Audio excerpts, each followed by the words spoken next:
I know that your dad embarrassed you. I know. So welcome. So I think we are here. Lovely to see all of you. So let's get started. And there might be a couple people popping in, which is great.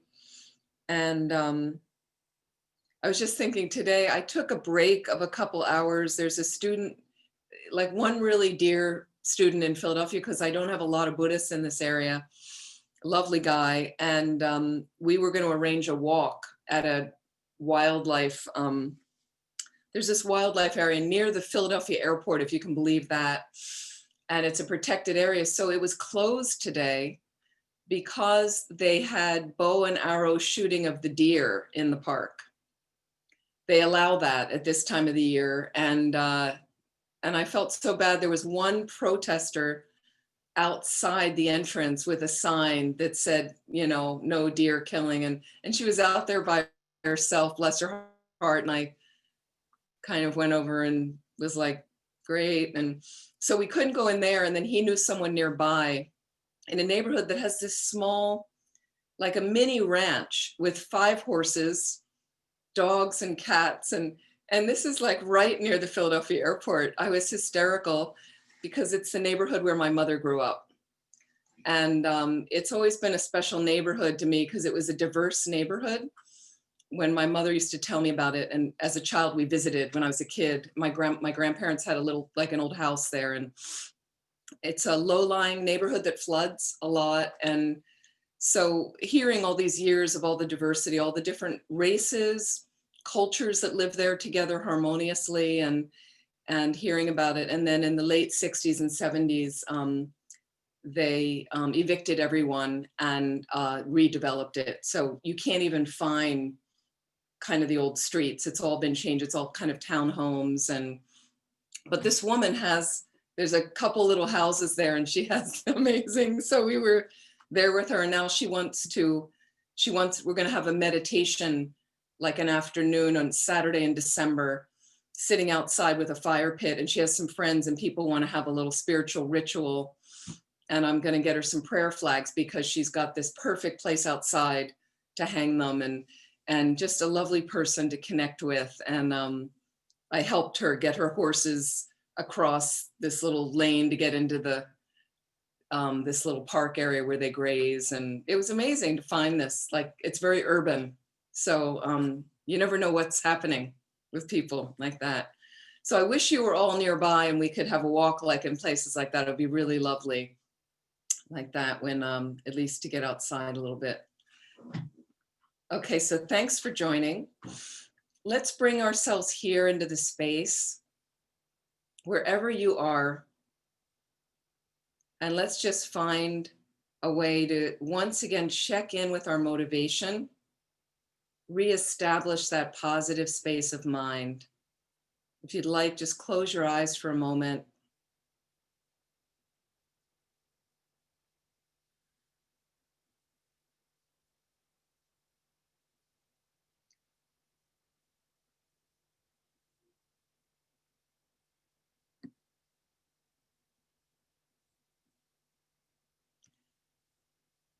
And I'm just going to read the first verse that we're looking at of the 8 verses, that we can reflect on this in our motivation. Determined to obtain the greatest possible benefit from all sentient beings who are more precious than a wish-fulfilling jewel, I hold them most dear at all times. Think about all the people that you know personally. You're first starting with your family, and also anyone who lives in your immediate home with you.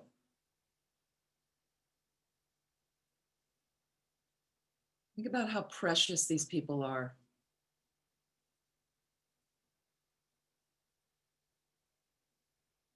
Let's just expand a little bit from that scope,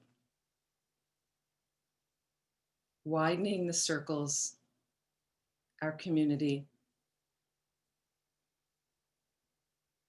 Thinking of friends, more extended family members you're fond of.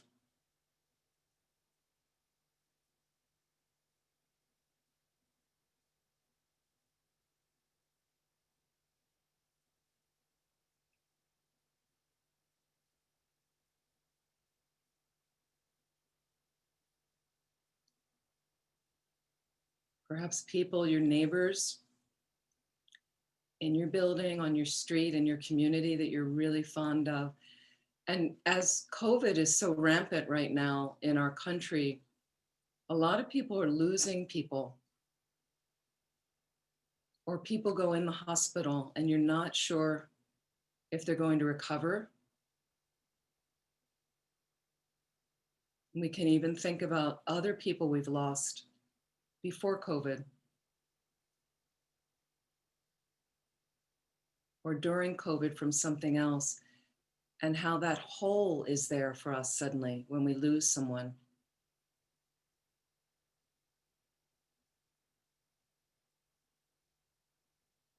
So as we expand out, focusing on how dear these beings are, but these are the beings that we know and like. So that's easier.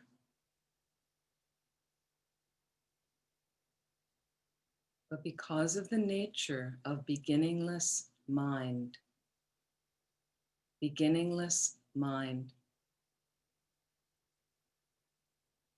according to Tibetan Buddhism, there's no beginning for your mind, for your consciousness. Every moment of mind has a moment before that caused it. So there will always be a preceding cause. And if you believe in reincarnation, that indicates that there's a preceding cause to the moment of mind that is there at conception. That indicates a past life. Think about all the countless lives you may have had.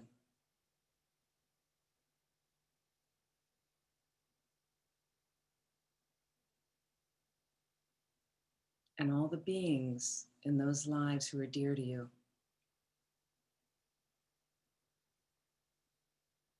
For instance, that were our mothers in those countless lives. Think how vast it goes back. All those beings we interacted with.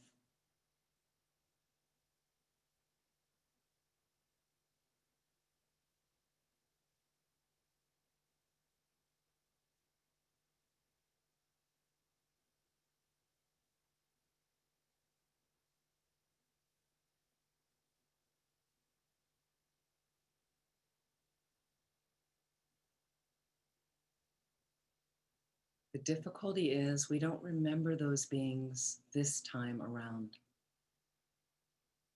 We don't remember those beings in this life. But they were just as dear to all the dear people to us now.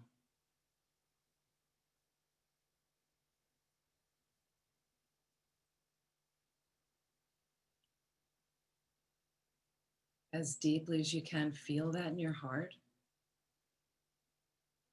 Focusing there as much as you can. And realizing, in order to become a Buddha, you first have to be a bodhisattva and really have, as Lama Yeshe would call it, totality heart. Totality heart, the fully open heart, fully expanded heart-mind experience.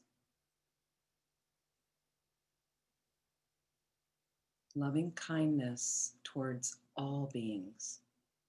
All beings. Why? Because bodhisattvas, that's their wish. That's their vocation. So bodhisattvas depend on sentient beings. So without them, nobody necessarily to help. That's their whole purpose for being. So Buddhas depend on bodhisattvas. Bodhisattvas depend on sentient beings. So in order for you to get enlightened, You need sentient beings. In fact, you can't do it without them, because it is them, they're the ones that help you develop bodhicitta, which is one of the paths to get enlightened. So just reflect on that deeply, how you need all of these sentient beings to get enlightened, in whatever form they take, whatever dance you have to do with them to purify all the negative karma you have, to accumulate all the positive conditions. You completely are reliant on them.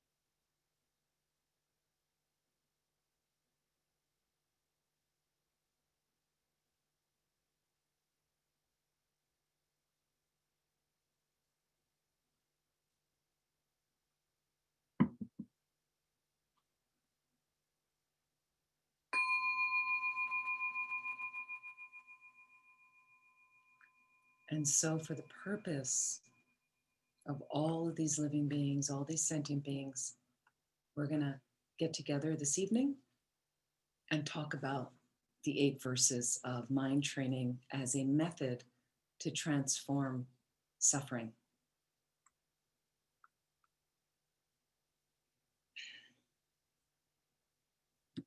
And let me just check first, as we begin, any questions from last week, anything you've been meditating on, thinking about like that? Yes, Robert. Yeah, I had a question. Last week you were saying these are called the 8 worldly dhammas or concerns. And, I looked up the word dhamma. I always just thought it meant teaching. And there's different, I was just curious, what exactly is the word dhamma and used in that context? Yes, so little d, dharma, often refers to phenomena, and capital D, dharma, relates to the teachings and the philosophy, yes. So when they're talking, the way they just happen to use it, sometimes they'll call it in that context, the 8 worldly dharmas, Robert's referring to, but sometimes it's also called the 8 worldly concerns. So they're in that sense talking a little bit more about phenomena and how they divide it up into those 4 pairs. And if I may, then how many dhammas are there? Since it's used plural there, is there just unlimited amount of phenomena? Well, phenomena, there's a pretty much unlimited amount of that. The philosophy has obviously many aspects to it if you're talking capital D, but this is more about phenomena and things like that, ordinary things. So they'll sometimes refer to those as dharmas, like that. Concern. Okay, thank How you. many concerns do we have? Lots. How many things are we concerned about? I'll put it that way, right? Many things, many things. And they just happen to divide that up into those 4 pairs. So again, as a refresher, and thank you, Robert, for asking, as a refresher, the 8 pairs, again, who remembers? We're trying to avoid those extremes, those situations. What do you remember? Anthony? So the way they're paired, there's a pain and pleasure, and we seek pain, we avoid pleasure. There is gain and loss, and then reputation and notoriety. That's one that I find myself thinking about often. And then finally, criticism and praise, or praise and criticism. Right, or praise and blame, they call it. Yeah, so usually they put praise and blame as the 3rd pair. Okay. And then the fame and dishonor is the 4th pair. Mm-hmm. Generally like that, but that's great. Absolutely. So again, I was talking last week about, as a review of avoiding those extremes. And I don't know if you're able to remember this past week, how did it go? Did you notice following some of it and noticing, okay, so you had some, what was happening for you, Anthony? A lot of self-cherishing. I decided that was going to be my focus, and watching that in my interactions. And oftentimes with my loved ones, I'd say something and I'd realize, wow, there was self-cherishing there. And fortunately, I was able to correct the issue and apologize after thinking about it and coming to a good mind state. But self-cherishing is there all the time whenever I'm Yes, it's upset or sad. yeah, yeah, and it's there it's there anyway, pervasively, isn't it? Yeah. Did anybody else Because notice this week? Like for me, it's not just when I'm happy or sad. It's like one example I give today is we went to see this woman at her house. It was her house, but she had this little bit of land, and the city had this park across the street, and she cleared the park. You know, in this area by the Philadelphia airport, it's a dumping ground. It's an area where construction companies dump asbestos, windows. I mean, it's disgusting. There were piles of stuff they had. And so she said the park across the street, which was really like, I'm guessing 2 acres, you know, something like that, was just like a sewage thing. And she, over the process of some years, cleared it. And there was resistance from the neighbors. You know, she's trying to make her dream and people are upset with her. And she so we were there, and what happened is, she knew we were coming, and she was very happy she wanted to meet me or something. She wanted to do something with me, the spiritual thing. But I got so caught up in this magical place, like with the horses in the middle of this urban area and the animals. I really love animals. So I was right there in the middle of all these animals, and it just was, you know, and I was so captivated, but she and I really connected. So we were talking, and then after a while I realized, like, I forgot she's busy and she has stuff to do. And I suddenly just said, well, I'm so sorry. I'm taking up all your time and you're busy. And, you know, I was just so caught up in how much I was enjoying, you know, and like not really so much considering her, and that she might have had other stuff to do with, you know, I mean, I helped her get the horses across to the park and things like that. But, you know, and then I stopped and said, suddenly the thought of other came up. And I said, oh, I'm so sorry. Are you busy? And she, you know, she's like, no, it was great. But again, we get caught up in whatever we're caught up in, this self-cherishing. It's there from the moment I open my eyes in the morning, my refuge, me, myself, and I, right? How many take refuge in that every morning instead of the Buddha, Dharma, and Sangha? Sometimes that triple jewel is me, myself, and I is what's operating. I'm hungry. I need to get in the bathroom. I want to brush my teeth. I want to have a shower. I want to have coffee. It just, so again, that the more we get that motivation spinning and keep reflecting, that's why I also like to reflect on death and impermanence. Not just in the morning, I try to reflect on it through the day, because it humbles me. It keeps me kind of fresh of like, oh yeah, I could die soon. You know, what do I want to do? What's happening with my mind? What will happen with my mind when I'm dying? You know, the body's one thing. You know, you don't want to be in pain, you know, but what's happening with your mind? Where am I going? Where am I headed after this? And I want it to be positive like that. So that keeps it a bit fresh. And yes. So thank you, Anthony. Any other questions, comments, anything? Anything you were working with this week? Patty. Hi. Patty Nice to comes see to us you. from Oklahoma. I found it very interesting that it was so much easier for me to judge other people and saying, oh, they're doing that, they're self-cherishing, and much harder for me to turn it on myself. And I also found that with the transitions that you spoke about last week and the motivations behind your transitions, and not, you know, working on the self-cherishing, and how it wasn't usually until after the transition that I went, okay, well, what was that transition? Okay, that was self-cherishing. So those were the two things I found, is that I was more of an after the fact, number one, and I was quite judgmental of everybody else.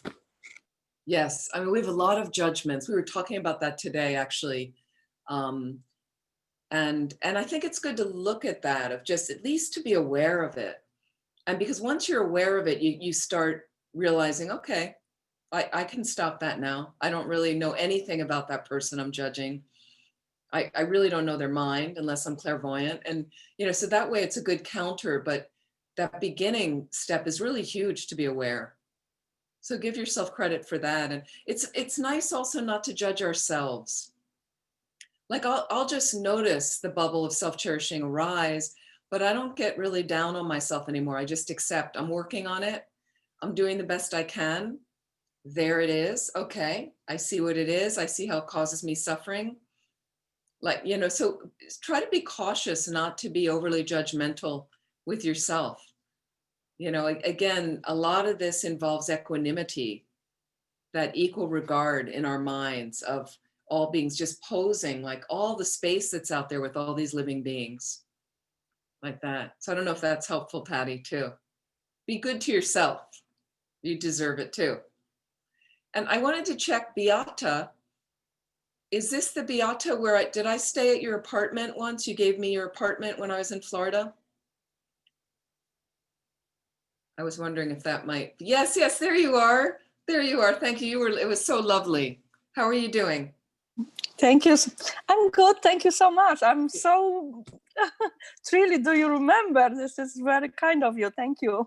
Kind of me. It was kind of you. You gave me, she lent me this lovely apartment by the water. There were boats or something. Anyway, she moved out of the apartment. I was teaching in Florida so that I had a place to stay. So talk about kindness.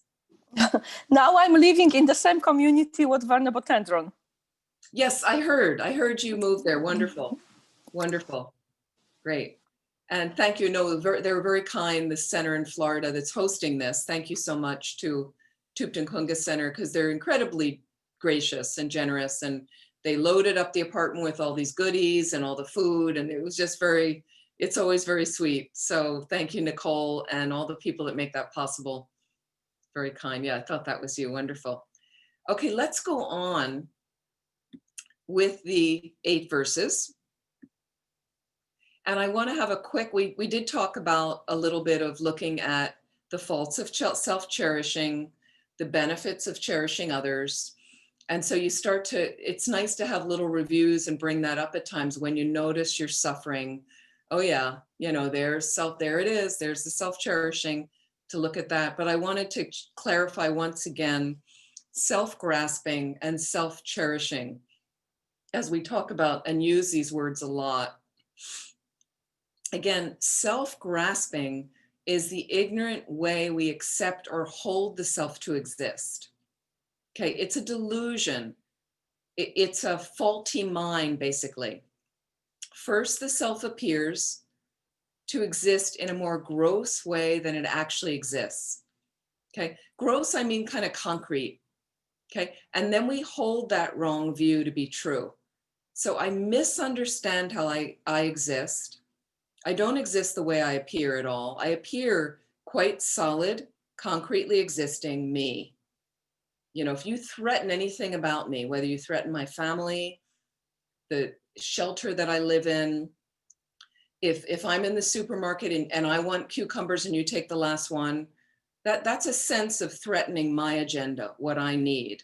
I mean, I'm giving you a mundane example. But what happens is we misknow, K-N-O-W, we misknow how we exist, and then we hold the false view as something solid. Okay, self-grasping. We hold that wrong view to be true. The self does exist.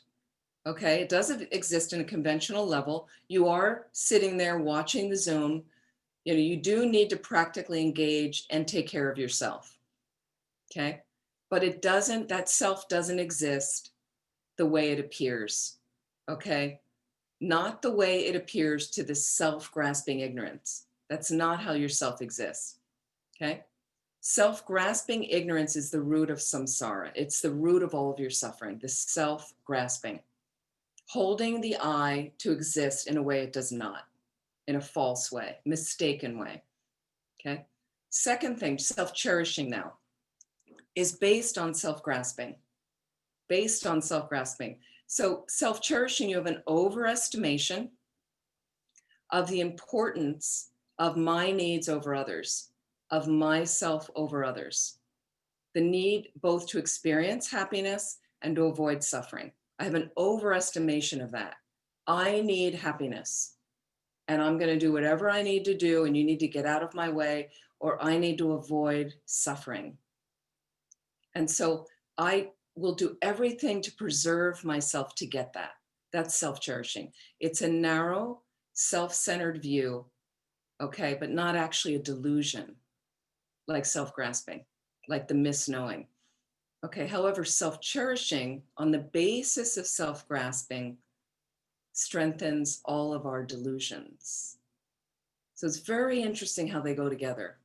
Self-grasping, which is actually a delusion in the mind, an affliction in the mind, but the self-grasping, which is based, the self-cherishing based on the self-grasping, tends to strengthen all of our other delusions.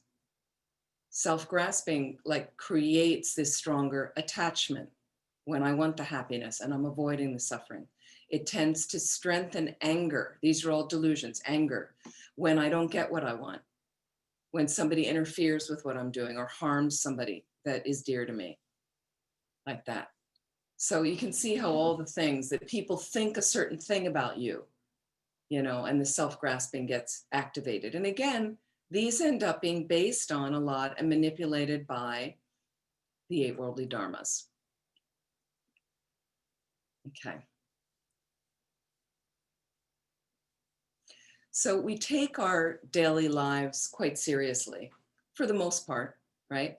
And we get involved in stories. She said this, they did that. Okay, but when we remember that appearances are deceptive, like a dream, okay, it prevents us taking things too seriously. Okay, appearances come from our karmic propensities, imprints, seeds, and they give us a tendency to see people's actions in a certain way.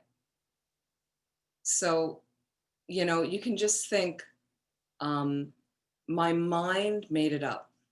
It's a very helpful way my mind made this up, is making this story up.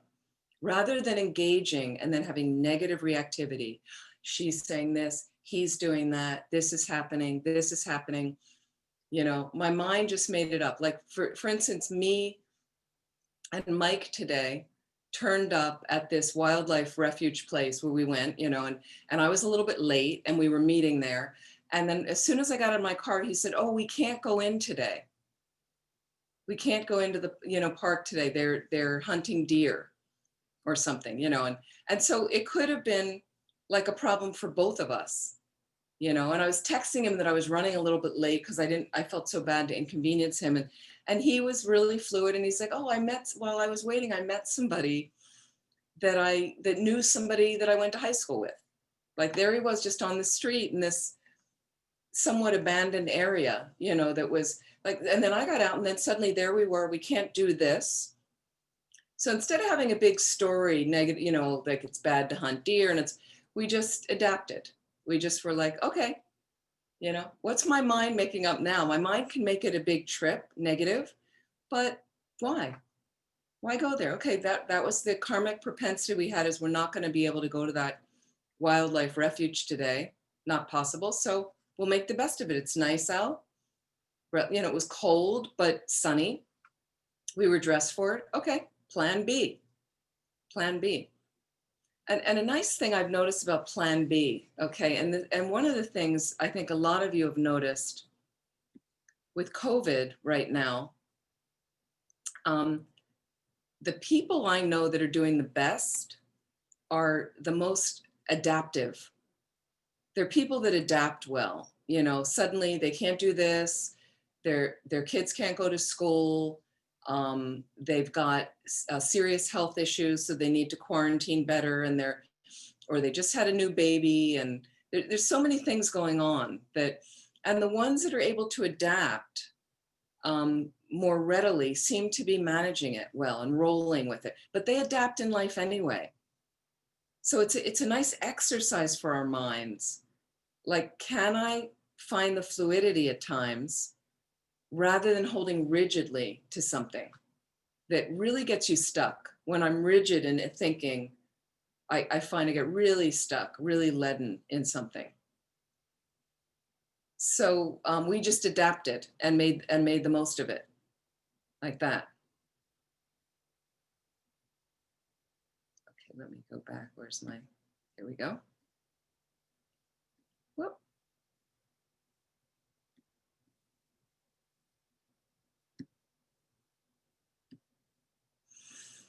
Okay, so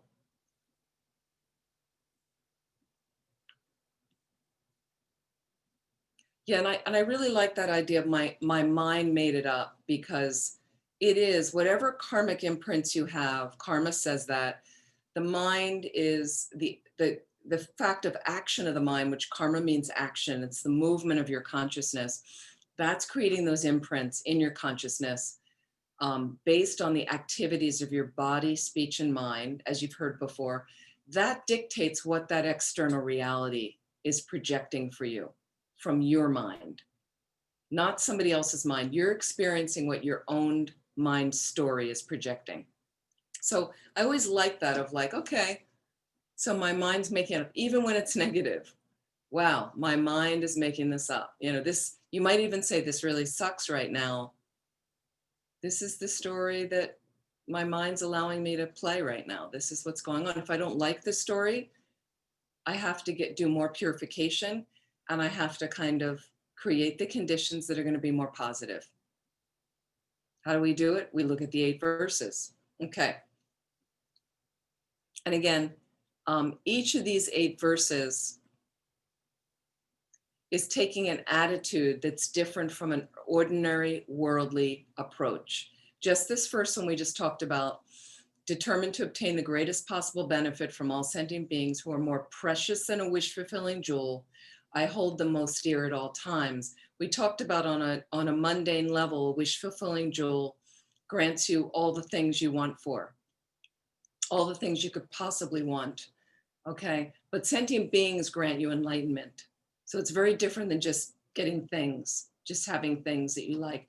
To have enlightenment, to have that space of mind is glorious. How do you get there? By depending on them. So each one is kind of turning a worldly thing. And I know that there's people, and I have some friends, and we were running the center when I was in California, and we had an office manager. She was a little bit feisty. And one day she came to me and she said, you know, and she was a new Buddhist. She was just kind of exploring Buddhism and checking it out. And she was a really bright woman and had explored a lot of life and stuff. And she said to me one day, I like the idea, the theory of benefiting sentient beings.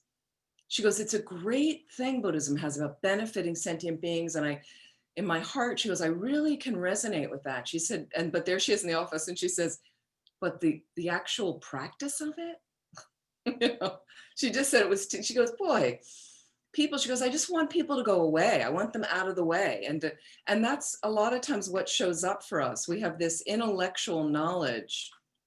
I want to be a Buddhist, and bodhicitta is really great. But then there you are, you know, in the supermarket in line with somebody who's not wearing a mask, or is really rude to somebody, or the way people drive sometimes, you know, you're up against it and you think, God, people are nasty like that. But no, I'm dependent on them. I need this person, actually, especially the difficult ones. I need especially the difficult ones for enlightenment. Okay, let's look at the next, next couple of verses.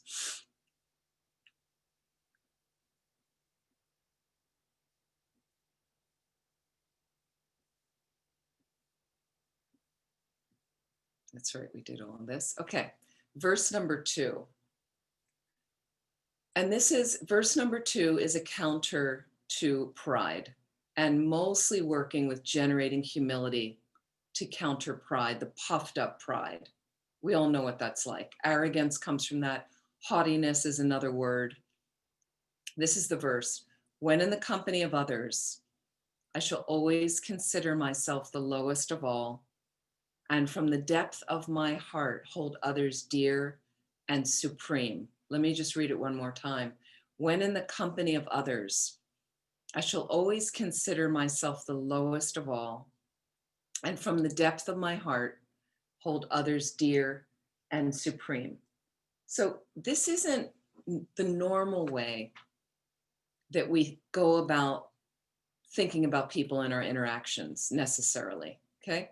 You know, a lot of times we meet other people, and again, you know, the self-cherishing is so strong that it's really like, here, you know, here I am. It's just, even today, I just noticed, like, trying to take a walk with Mike, but it was like, did it fit into my life to do that? Like how much of it was really about him and what he wanted. And I spent time, you know, talking with him and listening to what he wanted, but you know, you could feel this self-cherishing there. You try to work on it. Meeting this woman, they took me, you know, and just watching it unfold, you know, noticing times when I was just thinking about them, and then times when the self-cherishing would snap me back into me of what was going on in my experience. And, you know, so normally you just see how most people are very focused on themselves. The very kind-hearted also have that expression of others, okay? We judge others. This is how we normally interact. We tend to disregard them if we don't have much contact with them, like strangers, you know, and then we judge some people that they're worse than us, they're lower than us, they're things like that. And I know that when in speaking with this woman today, we had this really interesting interaction because she started talking about the neighborhood, a couple Mexican families near her in the neighborhood. And she was, you know, in a way, when you don't know people, you're kind of sussing them out. Like she, you know, she wanted to have some kind of spiritual element to this little farm she has. Mike had talked to her about me, but she was in a sense also maybe checking me out to see. So then when she mentioned these Mexican families, and she said something about one she shares a wall of the house with, so the music would come through. And then I said, yeah. And I said, I just love Mexican food. You know, I said, I love that culture. I said, I've actually spent a lot of time in Mexico, and it's a culture I'm really comfortable in. And then she immediately lit up and she said, oh yeah, it's a great culture. And I said, yeah, would love to learn Spanish. And we just got into how friendly Mexicans are and how inclusive I find, and compared to other cultures.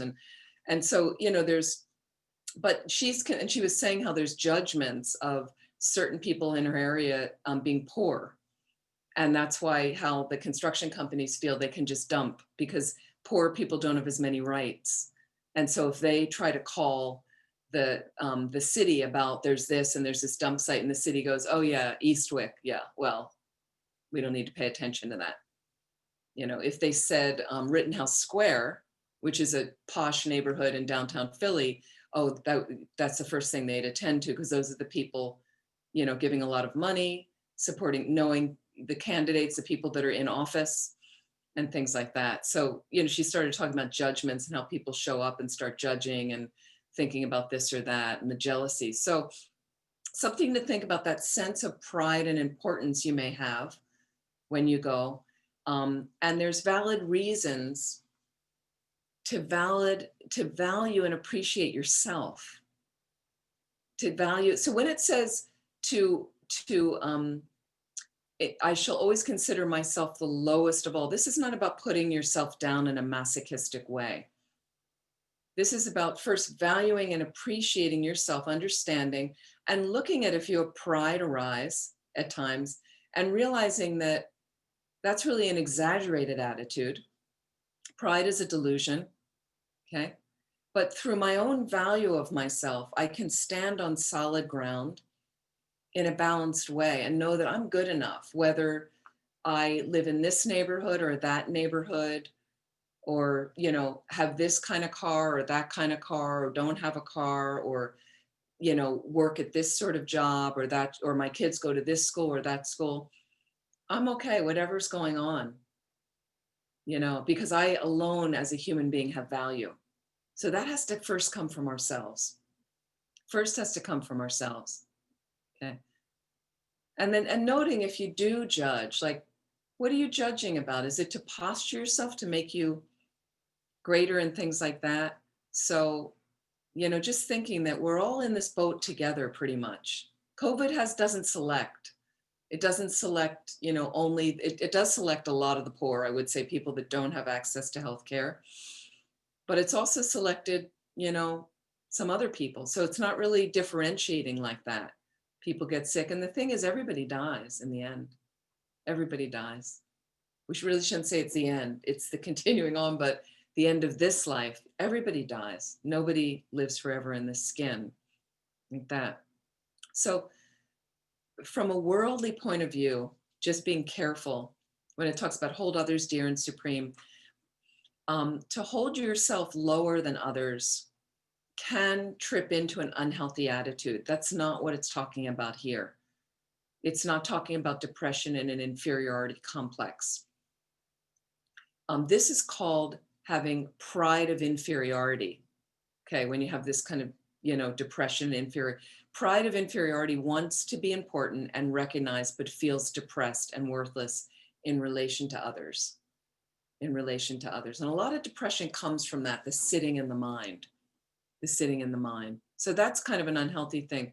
But this thought training verse says, in the company of others, shall always consider myself the lowest of all. In this practice, we recognize our potential to attain enlightenment and accept truthfully where we are in our spiritual journey.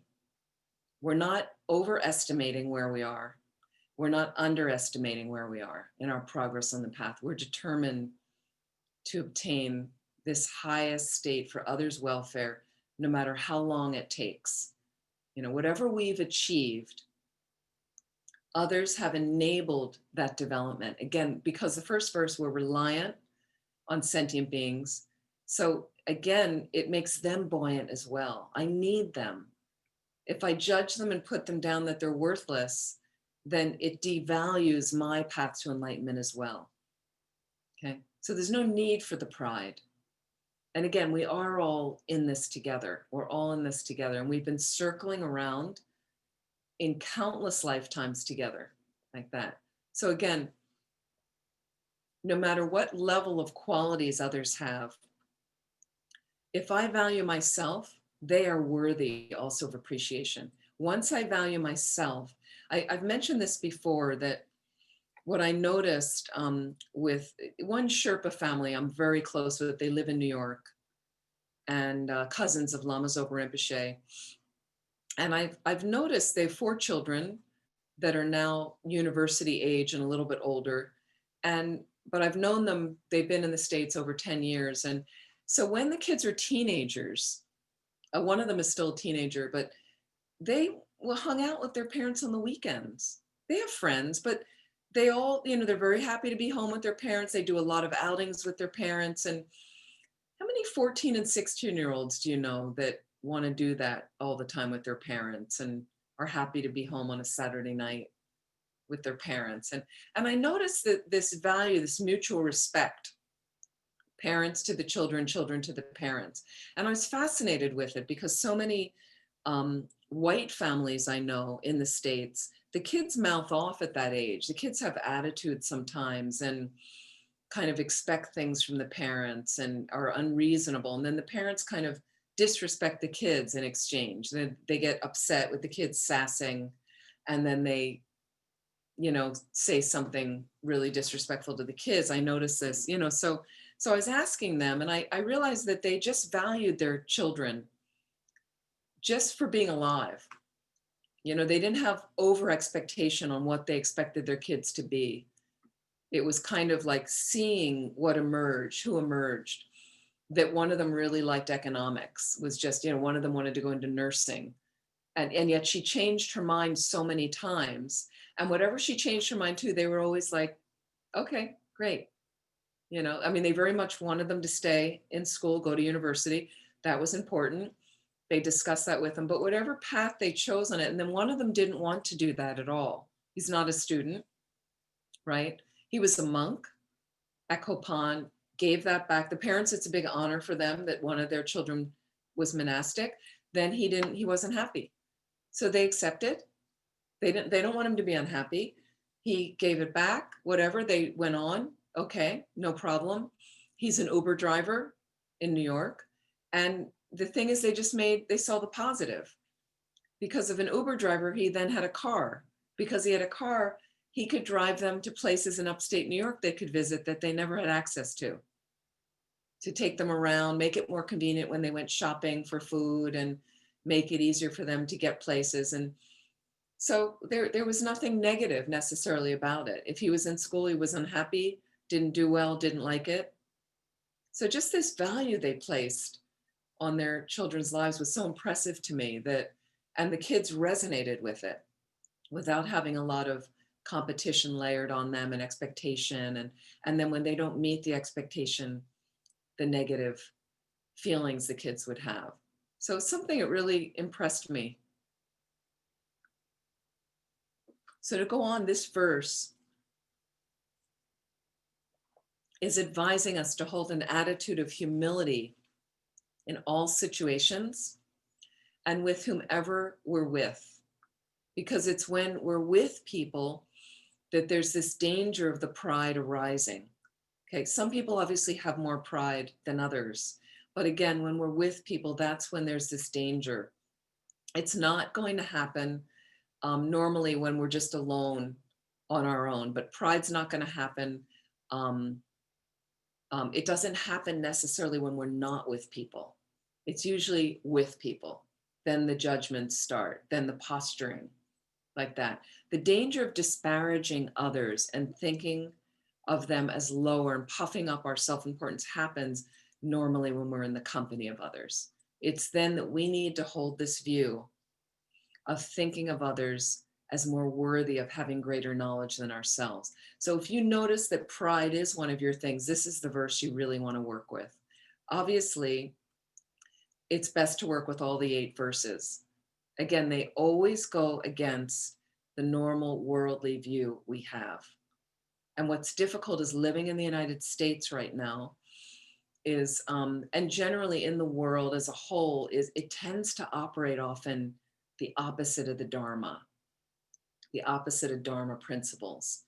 Again, the 8 worldly verses is about mind training. So it's really going against this normal thing. I mean, just look at the as I mentioned, the election cycle we just came through is the epitome of the worldly dharmas, the epitome of posturing and pride and judgment and putting others down.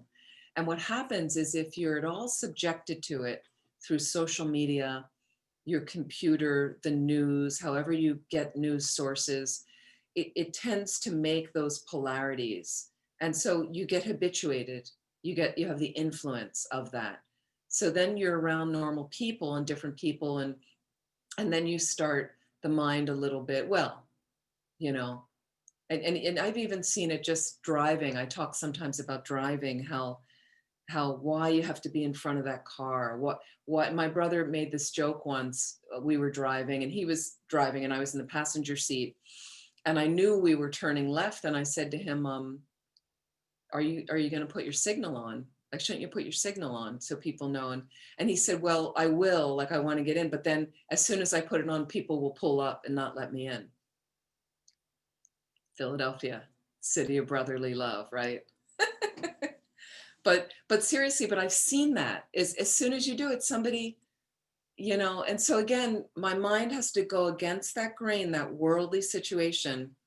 There's a gain and loss moment there. You know, I need to be in front of that car. I need to have that spot. That's me. That's my, you know, is to go against, to think of, choose kindness. Choose kindness. You know, what if that's my mother putting her signal on? What if it's my best friend, my partner putting their signal on? You know, and what if I superimpose their face on that person in that car, that it's somebody dear to me that I know? I'd let them in a second, you know? And what if I just take a breath for a moment? Can I, in that, there's a transition, that breath, there's the transition. You know, you notice tightness. You're just sitting in traffic. You notice the tightness for a moment. Reestablish your motivation. That's right. I'm here to benefit all living beings, to get enlightened, to benefit all living beings. That includes this person trying to sneak in front of my car. So my choice is you edge up, I'm not going to let them in, or kindness. Okay, about benefiting others. Why? I need this person to get enlightened. I need this person to get enlightened. If I stop and don't pull up and let them in, I get a little bit more imprint made in my mind of patience, imprint made in my mind of cherishing them, holding them as dear, that person. Why? My enlightenment is dependent on them. Total mind training, total switch of I'm the most important person here right now. I'm the most important person here. Really wish sometimes that I could just, I'm sure many people, many Buddhists wish this, that you could just sit down for, have a 5-minute segment with Donald Trump on lojong, right? Just to give him, I just think he must be really unhappy person. I think perpetuates what he's perpetuating. I feel for him. My heart feels for him better than hating and just creating aversion like that. Doesn't help at all. Okay.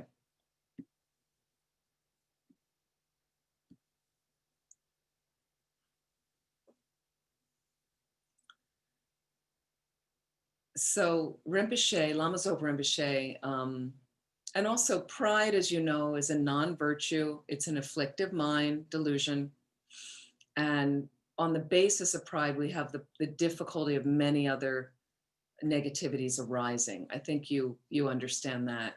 And Rinpoche gave a good example in his teachings. Sometimes you're jealous of someone. Some people have more of this possessiveness or jealousness, covetousness, in a way, envy. And it could be that you're jealous of somebody that's in a different position at work. You know, they got this promotion or they got that office, they have that desk, they've been there, you know, and we start posturing people about, well, they got that, I wanted that client, I wanted to do that, I wanted to be working in that office. You look at the person and you think that we would have liked that position ourselves. We would have liked to be in that role and have that we're worthy of it. We deserve that more than they did. They're newer than us.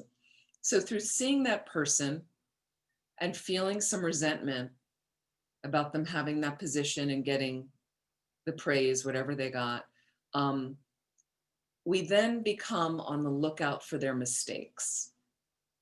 So we're not looking at that point for what they do well. We're just focused on their mistakes and judging them from the sidelines. Okay. It's only our own jealousy that's caused us to do this, that causes us to see the negativities in them, the mistakes. Even if they don't make mistakes, there's a danger we'll make them up. Our mind will make them up. Exaggerate them. Exaggerate very small mistakes into something bigger. Okay. That dislike or that jealousy can cause us then to say negative things about them, to lie about them and create other problems for them. And it could be because of those lies, they lose their job. And maybe they leave and they find another place to work. And if we then, when we get their position, the dangers that we feel pride and disparage those around us in lower positions, or we may be fearful that somebody's out looking at our faults. So we see there's a problem when we don't have the good position, and there's a problem when we have the good position. You know, it's never ending in samsara. You know, we want what we can't have. We're either low, wanting high, and then you're high, feeling threatened and trying to grasp onto everything to keep it and worried that other people are going to bring us down. So it's really very important to cultivate this sense of humility and respect for each other. because so many of these other negative minds arise on the back of the negative mind of pride or attachment. And we get very influenced over and over, ruminating through this way of behavior, focused again on ourselves, self-cherishing. Okay. And so it's no wonder we keep having life after life after life filled with the same problems. And you might even notice just this life, you may have some thematic problems. Thematic problems, meaning the same problem arises. How many times I've talked with students or meet with them, and they'll tell me some really serious situation with work. And it's always angled at one person that's the problem there. It's this person, this coworker. Everything is this coworker. It's all because of this coworker or the boss. Over and over and over they go on, over and over. And then the options are to make peace with this person, find a way to create a healthy relationship with them. Best option. Build a bridge, focus on the positive about them, help them, support them, be kind. That's one option. They don't like that option. The person's a jerk, they say, over and over. They're like this. They're solidly like that over and over. Okay, then the options are, other options, you can find other work. You can quit your job or get transferred and find other work. They don't want to do that. They pray for the person to be transferred, to get another job, to quit, whatever happens. And they go along quite miserable for a while. And there are devices in your mind that dismantle a situation that will have that person go away. Seriously, that's how you can impact your external reality, by changing your mind. But usually these students, it's all focused externally. It's all happening externally, okay? But let's say then, and what has happened at times is they decided to get another job. Another opportunity came up. They got transferred in that company, whatever, or they completely left and got another job. And they tell me it's all going to be great. They decided, they looked around, they found a great thing. It's wonderful. It's perfect. Everything's going to be great. And then within a few weeks of the new job, they come and tell me the same thing. There's somebody there that's manifesting the same way as the old person. So you have to start looking. It's a theme. It's a theme that the theme comes from your mind. The problem comes from your mind. Buddhism always says that everything comes from the mind. So you have to start really looking internally. And I've had certain problems in my life. They kept rearing their head. They kept showing up. They will show up until you get them right. Okay. Till you have resolved the problem in my mind, resolving the problem, making peace with it. And then suddenly the situation really dramatically changed. That's when I got more and more convinced about Buddhism, looking at applying some of the principles and the antidotes over and over. Excuse me. From a Buddhist point of view, as we talk about countless rebirths, okay, if you believe in reincarnation, about this moments of consciousness causing the next, as a result, always having a preceding cause, as a result of that, there's no beginning to the mind. So we've had countless rebirths, and all these problems float around, okay? If our methods are so successful, why is the current, meaning our current methods of how we're dealing in a worldly way with things, why is the current result, this life, so full of difficulties or problems? Is this what we would expect after all we've learned in all of those previous lives? We still have jealousy. We still have anger and attachment, fear. We haven't found satisfaction. We have the good result of being a human.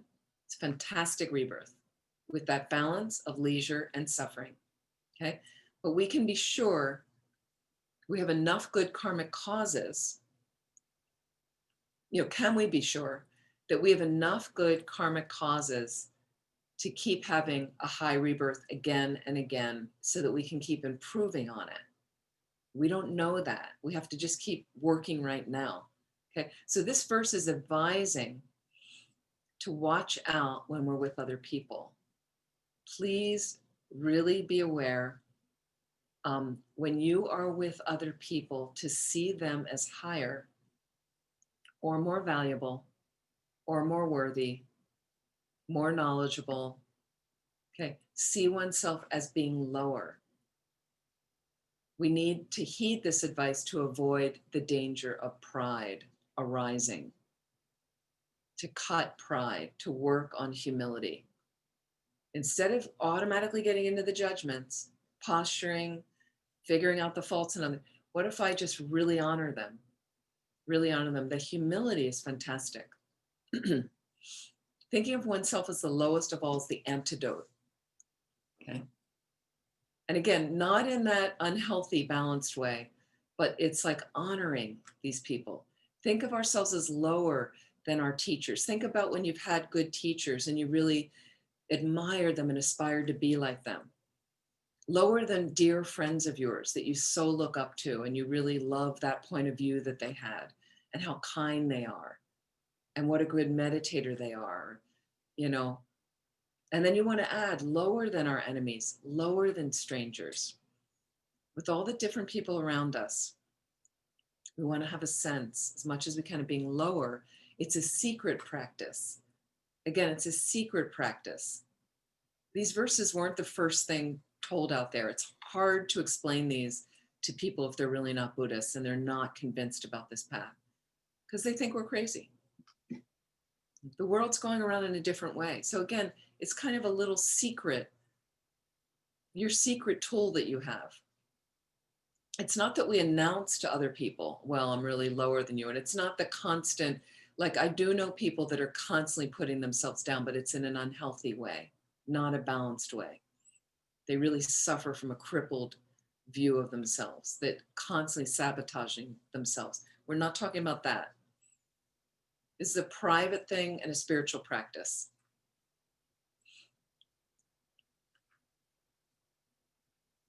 And again, somebody that does have this unhealthy self-esteem, always putting themselves down, they don't also have the ability to really appreciate others because they don't have the value for themselves. So again, we're talking about a balanced value for myself. I'm giving it my best shot. I'm working on it, right? And that gives me an ability to really value others and see that value in them and look up to them a sense. We can learn from everybody. We can learn from everybody. And then it goes on when it says, from the depths of my heart, we have to discover convincing reasons why these others are in fact so valuable to us and higher. So it's nice to have that real personal reflection, the personal reflection for these verses, that it's not just that you're reciting them and think from the depths of my heart, from the depths of my heart. Let me just check on. From the depths of my heart, hold others dear and supreme, so that it's not just a superficial level of, yeah, I should be thinking this. I really want to care, but notice when you really start caring about, like if you're doing the exercise and there's somebody challenging.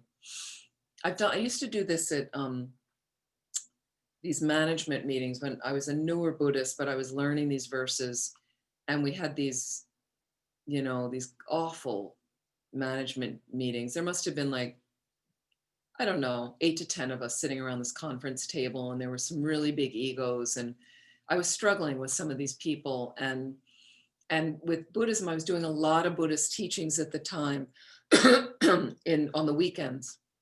When I first connected with Vajrapani Institute, and I was driving down from San Francisco, and so I would look at somebody and hear what they said and just be like, oh, this guy's making me crazy.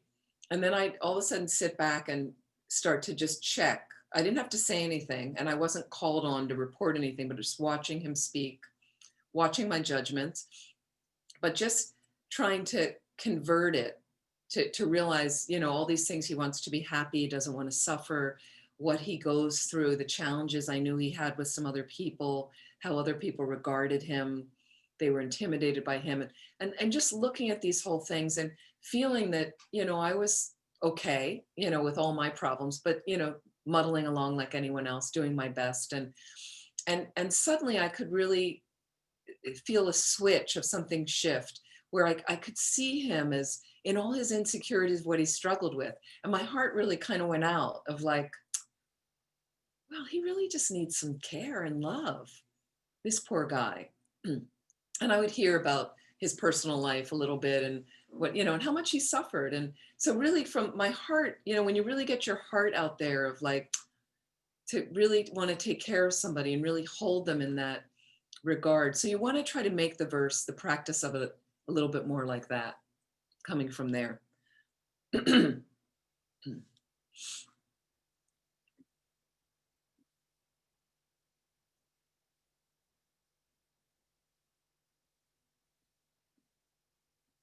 Okay. Verse number 3. Verse number 3 is about checking for and averting delusions when they arise. Okay, this is about vigilance. And it starts with that word, vigilant, the moment a delusion appears in my mind, endangering myself and others, I shall confront and avert it without delay. Excuse me.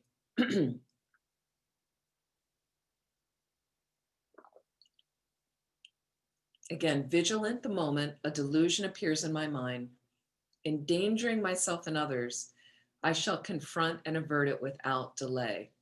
Delusion, as we know, is an afflictive state of mind, imbalanced state of mind. It's all the same, these words.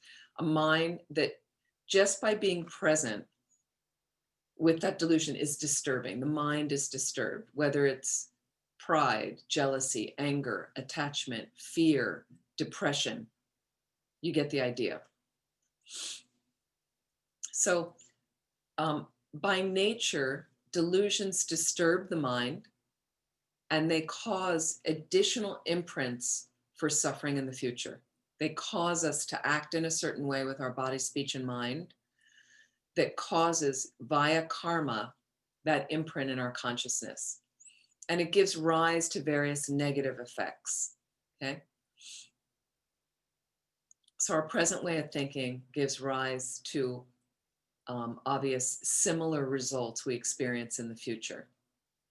And we know we've talked about karma before. Karma is definite like that. And so we also talk about karma's expanded results. Karma increases, okay? So it's very dangerous if the motivation we have is conjoined with non-virtuous afflictive states of mind. It's important to become aware of that, to see how destructive emotions are. And negative minds can be very sneaky. They're very deceptive. So our anger appears to help us get what we want. It makes people stop and listen when they weren't necessarily, following our complaints. But anger is not really an effective way to communicate. It has very destructive results. Okay. But for some people, they think anger is a good thing. They think anger is a good thing. They think it makes them heard. They think it gets people to respond. So we need to understand the destructive aspects of anger. And things are tricky as far as how karma ripens. That's the problem. And I gave an example. I've given this example in other courses. For instance, years ago, I had an issue and I did really terribly when I had to deal on the phone with disputing a bill that was incorrect with a telecommunications company. So we've all been there.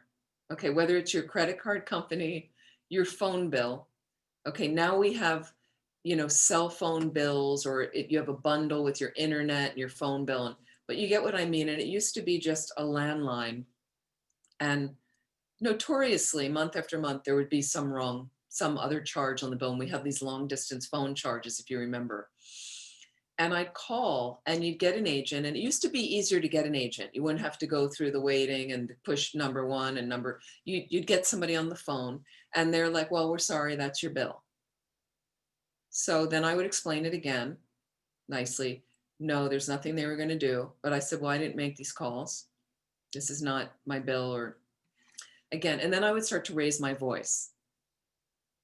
And then I would ask to speak to a supervisor or manager, whatever, to have it resolved. And And then I'd get really angry and raise my voice and, whatever, say, this is, I'm going to do this, I'm shutting this off or whatever. Right. And then they'd get a supervisor and then they would adjust my bill how I wanted it. So unfortunately, and this was long before the Dharma, I interpreted that raising my voice to the telecommunications company would get me my bill adjusted. It would get me a good result because I liked my bill being adjusted.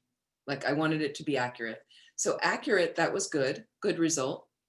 But I made the mistake of thinking it was the anger that was a good thing that got me there. And a lot of people feel that way when they bring up the thing and they pose angry, intimidate someone, threaten them, and they get a positive result. They think that that's what caused it, was that my behavior. So this is mistaken.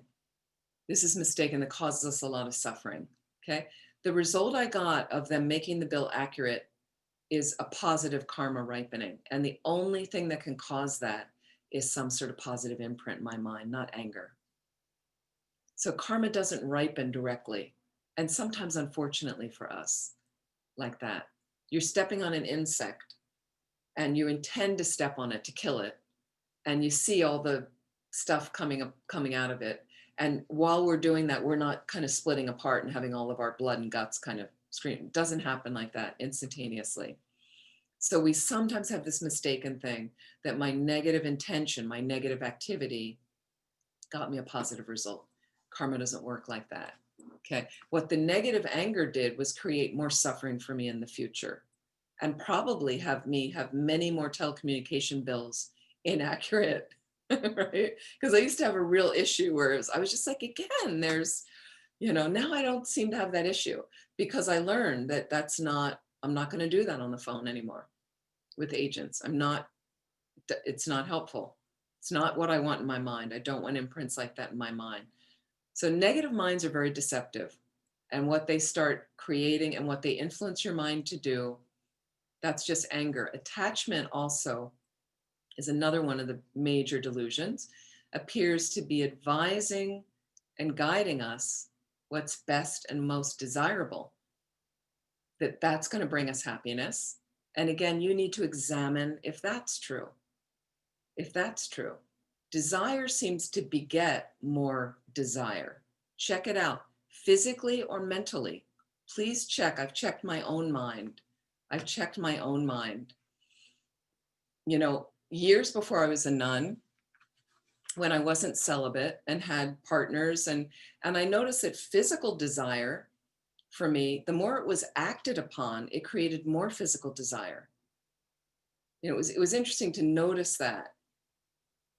And to notice patterns of that. It's the same thing, for instance, on a mundane level. I know some people trying to cut down on their salt intake when they eat food, on their salt. And I know some people that use a lot of salt, right? So I noticed that the people cutting down on salt, and then initially, because they really like salt, they're really unhappy. They like salty food and they're used to salty food. You cut it down a bit, and your taste buds adapt. You adapt. And they notice that they're not needing it as much. And then they ended up in a restaurant and it was very salty. And they said, oh, it's really, really salty. When for other people at the table, they were like, well, it seems kind of moderate. You can adjust. So it's the same thing with attachment. Look at yourself. If you're a normal shopper and there's certain things, people gravitate to certain things, right, that you shop for. Some people love technology. There's a store near us called Micro Center. Can you imagine? Micro Center, my brother's favorite store. He's a computer consultant. So one time I had to go there. I think I've been there like 3 times in my life, Micro Center. And one time I had to go he said, oh, you can get it at Micro Center. Now I know a lot of people order online, but one day, and then I said to him, and I decided I'll call, and I said to him, and I said, I know you might be a bit busy, and it's close to where he lives. And I said, I need to go to Micro Center tomorrow. Do you want to meet me there? And then we can have lunch. And he goes, oh, and he changed everything. He goes, oh, you're going to go to Micro Center? So again, we all have these predispositions. For me, it's bookstores, camping stores. Like I see them and it's hard for me to resist just because, but I look at it and I think there's nothing I need right now. Nothing I need in either of those places. Books I can borrow from the library, can get whatever book, you know. So, but look how the mind is habituated. Okay. So same with attachment, rarely appears as a negative mind at all. That's the problem with attachment. We sometimes mistake it for love. We mistake it for something positive. Attachment, again, they say, is the oil stain on your clothes. The anger is the vomit on your clothes. You see it's disgusting, quite easy to wash out. Attachment is the oil stain. It's subtle. You can kind of cover it up and not really see it, and it's really, really hard to get out. Okay. So again, generally we accept anger as negative. Attachment exaggerates good qualities of a person or a thing, and then we believe that to be true. And as attachment grows, we plan ways to obtain the thing we desire, feeling certain our happiness is dependent on getting this thing, getting this person, okay? But our actions, of course, are totally focused on ourselves, self-cherishing again. We completely have any disregard for others. Again, it's a distorted mind, attachment. Attachment, these afflictions, attachment, anger, all these others, we don't get to see the objects clearly with these afflictions. You're not seeing the objects clearly. And this is definitely a fault there that causes a lot of suffering.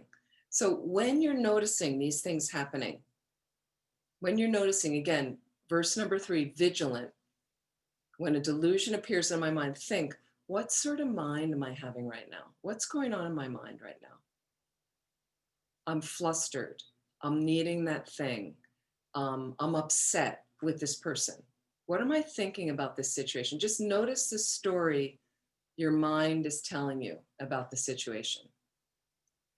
What negative state of mind is present right now? Can you identify that?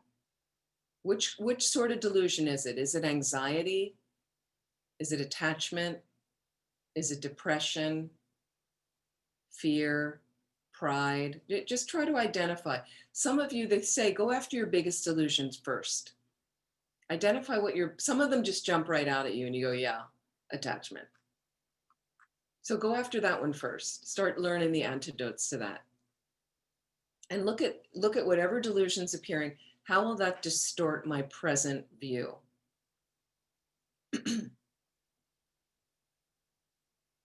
So again, the vigilance, you're like standing guard, okay, with a weapon for the enemy who threatens to come into your house. You're standing guard, okay? It's a little bit like this. Think of this.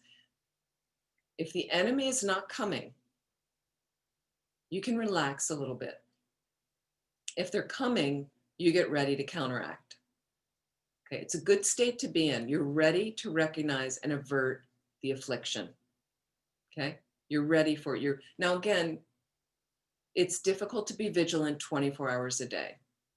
We work up to it. We exercise our mind. The mind can be exercised. That's what Dharma practice is. That's what spiritual practice is. We learn, but you try for pockets of the day to watch. Today I was watching, this is kind of silly, but there we were. I'm surrounded in animals. It was just one of my little bliss moments. And then suddenly I was thinking, like, I've got it, maybe this woman's really busy. And I focused on her. But there I was in the middle of just really enjoying, like, wanting to spend more time with these horses. And, and it was just like, no, it's enough. Like, what about her? She might be busy, and let me check back in with her, And so it's just a matter of like watching my mind going, well, this is just about me, Come on, enough now. There's nothing more I need to do here, okay? So again, we're trying it, is as soon as a good state is that I'm ready and I'm armed. This is where we're spiritual warriors. This is where we become spiritual warriors, meaning we're only going to war with the delusion in our mind, not other people, not ourselves, the delusion in our mind, the self-cherishing. Place all the blame on one of Master Atisha's great mind training slogans. Place all the blame on one, just self-cherishing. That's the one, the self-cherishing. So again, it's also helpful in recognizing the types of mind that precede different afflictions. Anger is always preceded by a mind of unhappiness. So like for me, I started noticing some years ago, just that I started noticing bubbles of irritation, annoyance, and frustration arise in my mind. That's not full-blown anger, but they're all small aspects of anger that can arise into anger. So I would just notice a little irritation with somebody, maybe irritation with myself, annoyance with somebody that I might label annoying, or this was frustrating, and just noticing. And then I'd be like vigilant, like, okay, I'm watching that because I don't want the anger in there. I don't want anything stronger than that. Let me reanalyze what's going on here. This is a result of negative karma in the past. That's all that's going on here. What I'd like to do is relax a little bit, take a deep breath, and deal with it how I can deal with it, thinking about kindness, thinking about my interaction if another person's involved, or just thinking what I need to do to take care of this frustrating task, and just do it. If it's possible to do it, just do it. If I can't, figure out if I need to get help, or let it go if there's nothing I can do. So again, anger is always preceded, and please check your mind, with a mind that's not happy, that's discontent. If the discontent is not addressed, you'll have an appearance of something being wrong, and you hold that to be true. And then anger will arise. When the anger does arise, it's hard to counteract. But if the unhappiness is not present, and you're not angry yet, it's much easier to counteract. So again, we're trying to get to the root of stuff. We're trying to get to the root, because anger is often a bodyguard for sadness.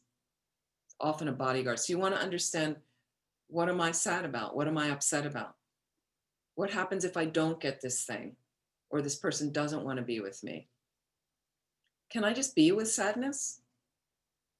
We're so uptight in the States to be unhappy or sad or the least little discomfort. Sometimes you just have to be with it. That's life on the planet. It's life on the planet.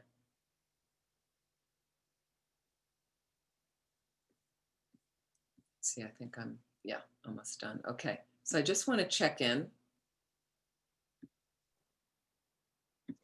And I just want to ask right now if there are any questions. Yes, Venerable Amy, a quick Yes. question with respect to your last few sentences. You were talking about the mind states preceding anger, and you said if discontent is not addressed, the mind does what exactly? It starts to grasp onto?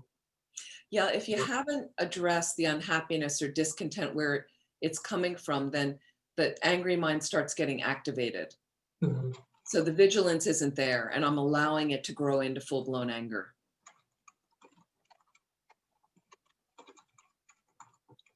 Thank you. Sure. And don't you notice that? Can't you notice that sometimes in your mind? Mm-hmm. Where you'll see, there's something kind of irritating, there's something underneath there. And I always like to finally strip it away. Sometimes you need the time to do it, where if you're really busy and you go, okay, I do need to reflect on that later, like something keeps bothering me this week. And then you finally go back and go, oh, what is it? Oh, well, I had one recently, was this is more of a financial thing, of our property tax. My parents' house I'm living in, they did a reassessment of our county this year. And so occasionally it comes up of part of the bill may be coming next month. What can we do about it? I'm the one paying it. And, and then I go back and go, okay, that's right. I decided we're going to wait to get the bill, see if it's increased greatly, what we'll do about it. And then I've gone through all the different pieces and and the worst case scenario is I will be moving from the house. Like, I'll realize it's too expensive and I'll have to figure something else out. And so, so once I go through that process, it kind of relaxes it for me. I'm like, yep, I've checked it all out, and not going to get angry at these people, the assessment company, which is very hard to reach, and these people that can't tell me what it's going to be. I'm like, that can all go away now because I've checked what's possible. And here's another thing with problems like that. It could be so much worse. I could be unhealthy. I could have so many problems, not have a place to live. Believe me, it's not, it can always be worse. So once you kind of look at that and see where that unhappiness comes from, and then you really look at, is this, sometimes it's really not a problem, but you're making it a problem like that. So it's good to go back, spend some time when you can, go back in there, look at the problem, get to the root, sort out what you can do or can't do. What you can't do, let it go. What you can do, take action in a positive way.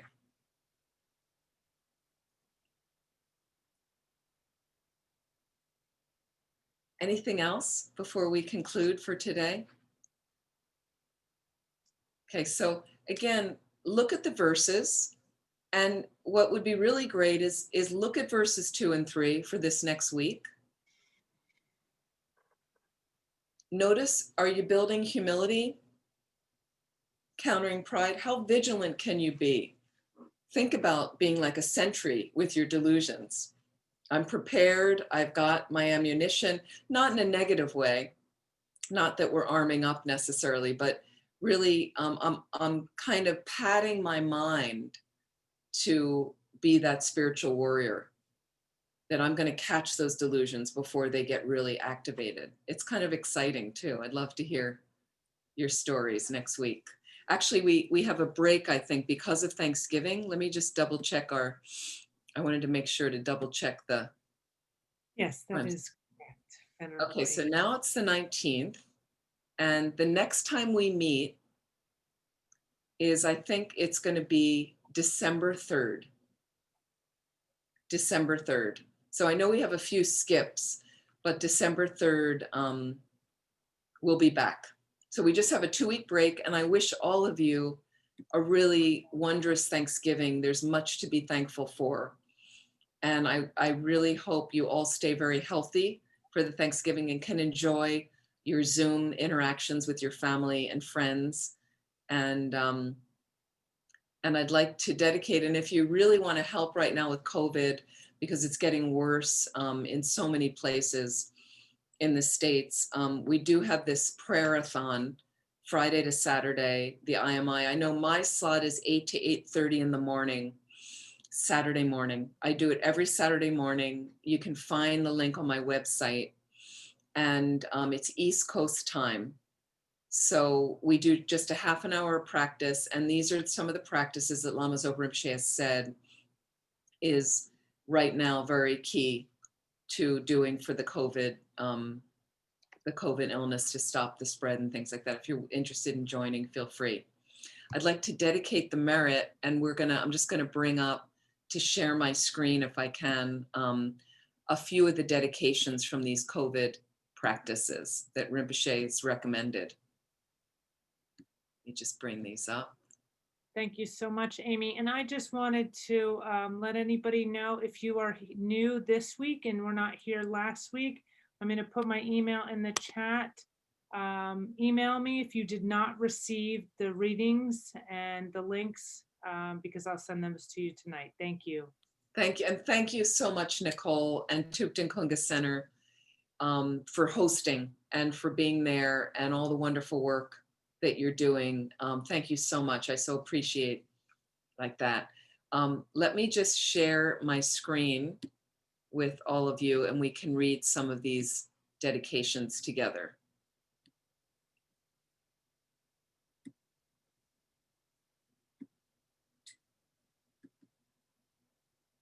Can everybody see that? Yeah. Great. I'm going to make it a little bigger too. Okay. So whatever positive energy we've created, let's dedicate it to us having a deeper resonant experience with the 8 verses, that we can merge them more with our minds, that will really help us undo any delusions in our mind, moving us along that path to enlightenment quickly, so we can most benefit all living beings. May the precious supreme bodhicitta not yet born arise. May that arisen not decline, but increase more and more. However many sick sentient beings there are, may they quickly be freed from all sicknesses. May all the sicknesses without exception of transmigratory beings never occur again. In all my lives, never separated,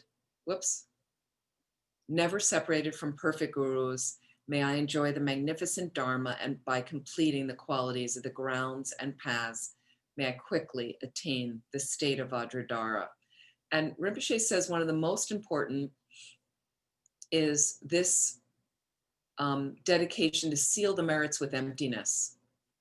Due to all the past, present, and future merits collected by me, the numberless Buddhas and the numberless sentient beings, which are completely empty of existing from their own side. So again, whatever reflection you have on emptiness while we recite this, think about that.